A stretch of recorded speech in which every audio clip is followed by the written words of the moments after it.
अकेला ज्ञान मुखौटा है तो अकेला आचरण भी मुखौटा है, और मुखौटा सदैव दुख का कारण बनता है। मनुष्य का सबसे बड़ा दुख ही यह है कि वह हर पल हर वक्त एक मुखौटे में रहता है। जो वह है नहीं वह दिखना चाहता है, जो वह है नहीं वह दिखना चाहता है। उसे हर वक्त यह तनाव रहता है कि कहीं वह अपने असली चेहरे में न दिख जाए। सम्यक दर्शन, सम्यक ज्ञान और सम्यक चारित्र के बिना मुखौटों से छुटकारा पाना संभव नहीं है।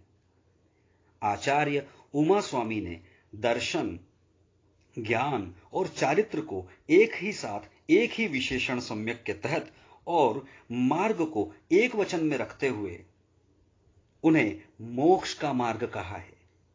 उनका यह कथन कि सम्यक दर्शन ज्ञान चारित्राणि मोक्ष मार्ग तत्वार सूर्थ 1.01 तत्वार्थ सूत्र में यह उल्लिखित है। तो सम्यक दर्शन, सम्यक ज्ञान और सम्यक चारित्र तीनों मिलकर मोक्ष का मार्ग है। हमारी दृष्टि को इन तीनों के अभेदत्व पर बनाए रखता है। इन्हें ही रत्नत्रय कहा गया है। विघटित विभाजित व्यक्तित्व को समग्रता और एकाग्रता की दिशा इन्हीं के अभेदत्व से मिलती है।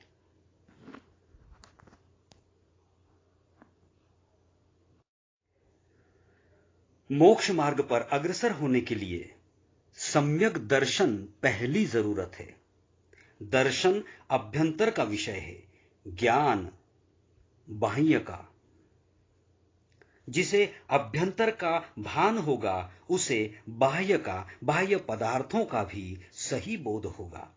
सम्यक ज्ञान हमें उन तत्वों की यथार्थ जानकारी देता है जिनके प्रति हमारे भीतर पहले अगाध और सम्यक श्रद्धा जन्म ले चुकती है।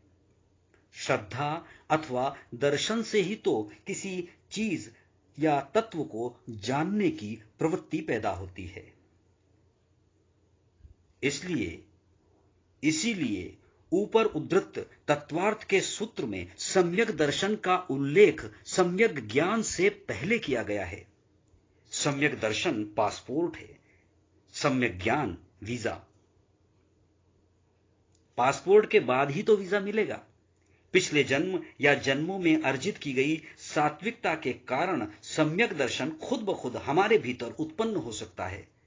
स्वभाव से उत्पन्न हुआ यह निसर्गज सम्यक दर्शन है। देव शास्त्र गुरु का निमित्त पाकर भी तत्वार्थ के प्रति श्रद्धा उत्पन्न हो सकती है। यह अधिगमज सम्यक दर्शन है। महावीर का संपूर्ण चिंतन एकांत रूप से आत्मा पर ही एकाग्र है। आत्मा और देह से आत्मा की पृथकता पर अगाध अटूट श्रद्धा ही सम्यक दर्शन है। अदृश्य होने पर भी यह स्वसंवेदन व्यक्ति के प्रत्यक्ष अनुभव में आता है। आत्मा का ज्ञान ही सम्यक ज्ञान और आत्मा में वर्तन ही सम्यक चारित्र है। इस रत्नत्रय से संपन्न होते ही व्यक्ति के लिए देह की कोई औकात नहीं रह जाती, और जिसके लिए देह की ही कोई औकात नहीं रह गई हो उसके पास देह की संतानें हिंसा, क्रोध, लोभ, मोह, परिग्रह, चोरी आदि भला कैसे फटकेगी। महावीर देह को महत्व ही नहीं देते। वे तलवार का मोल करते हैं, म्यान को पड़ा रहने देते हैं। जैन शास्त्रों ने सम्यक दर्शन, सम्यक ज्ञान, सम्यक चारित्र के उक्त परम अर्थ अर्थात निश्चय नए से किए गए अर्थ का व्यवहार से भी विस्तृत और पांडित्यपूर्ण विवेचन किया है।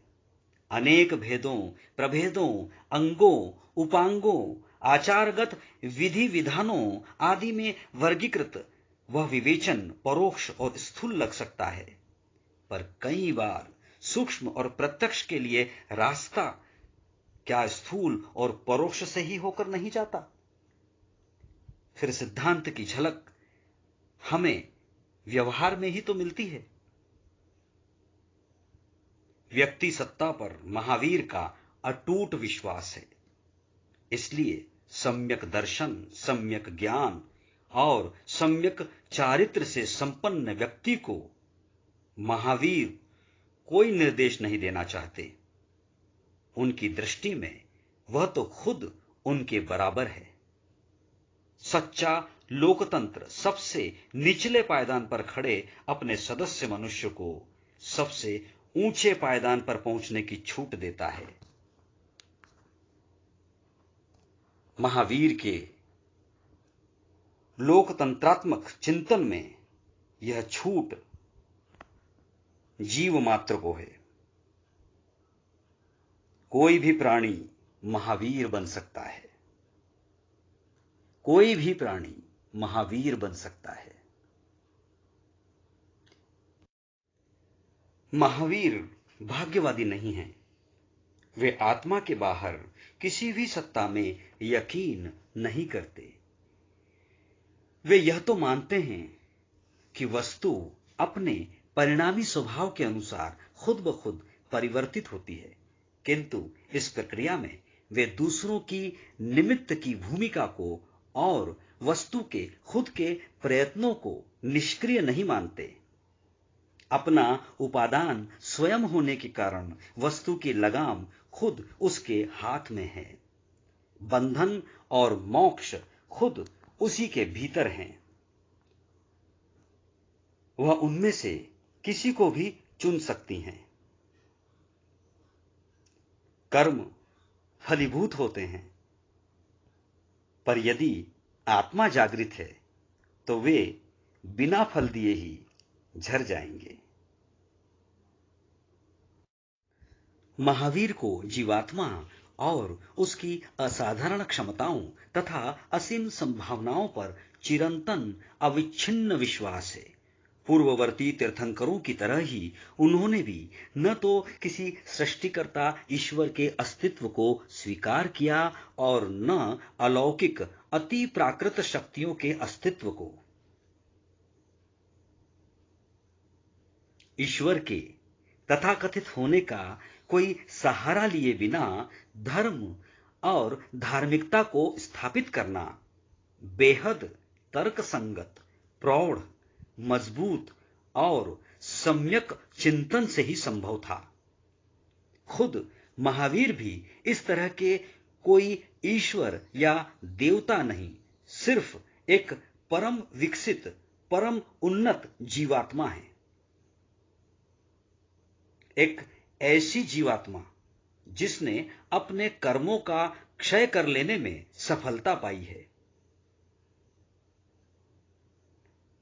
महावीर एक परम आदर्श हैं, सर्वोच्च ऊंचाई हैं, पर न तो किसी को कोई वरदान देते हैं और न दे सकते हैं। हम उनका ध्यान उनके जैसे गुणों को पाने के लिए ही करते हैं। वंदे वंदे तदगुण लब्धये। स्वार्थ सिद्धि 1.01 से उद्धृत। महावीर के पास जाने से हमें अपनी कमियों का एहसास होता है, पर उन कमियों को दूर तो हम ही करेंगे।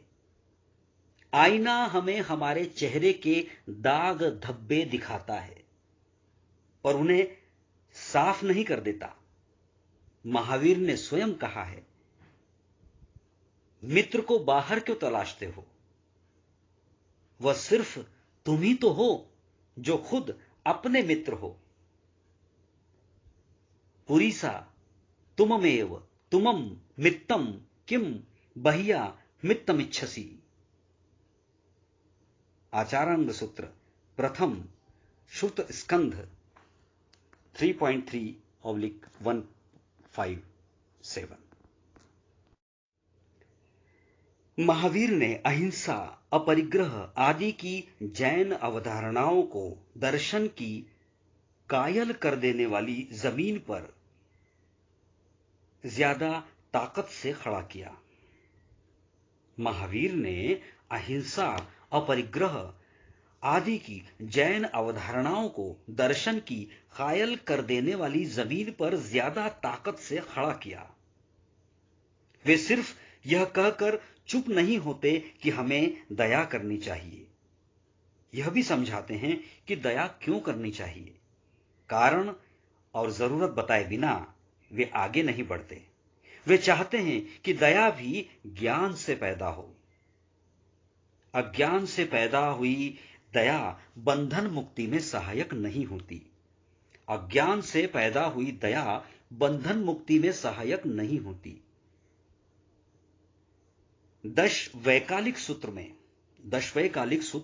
में उनका कथन है, पढ़म नाणम तो दया, पढ़म नाणम तो दया, पहले ज्ञान फिर दया।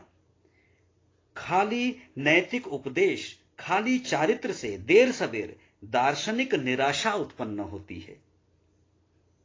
इसलिए महावीर चारित्र को दर्शन तथा ज्ञान की सम्यक बुनियाद पर खड़ा करते हैं और दर्शन को धर्म का मूल मानते हैं। वे चारित्र से भटके हुए व्यक्ति के सुधार की तो संभावना देखते हैं, दर्शन से भटके हुए व्यक्ति के सुधार की नहीं। वे चारित्र से भटके हुए व्यक्ति के सुधार की तो संभावना देखते हैं, दर्शन से भटके हुए व्यक्ति के सुधार की नहीं।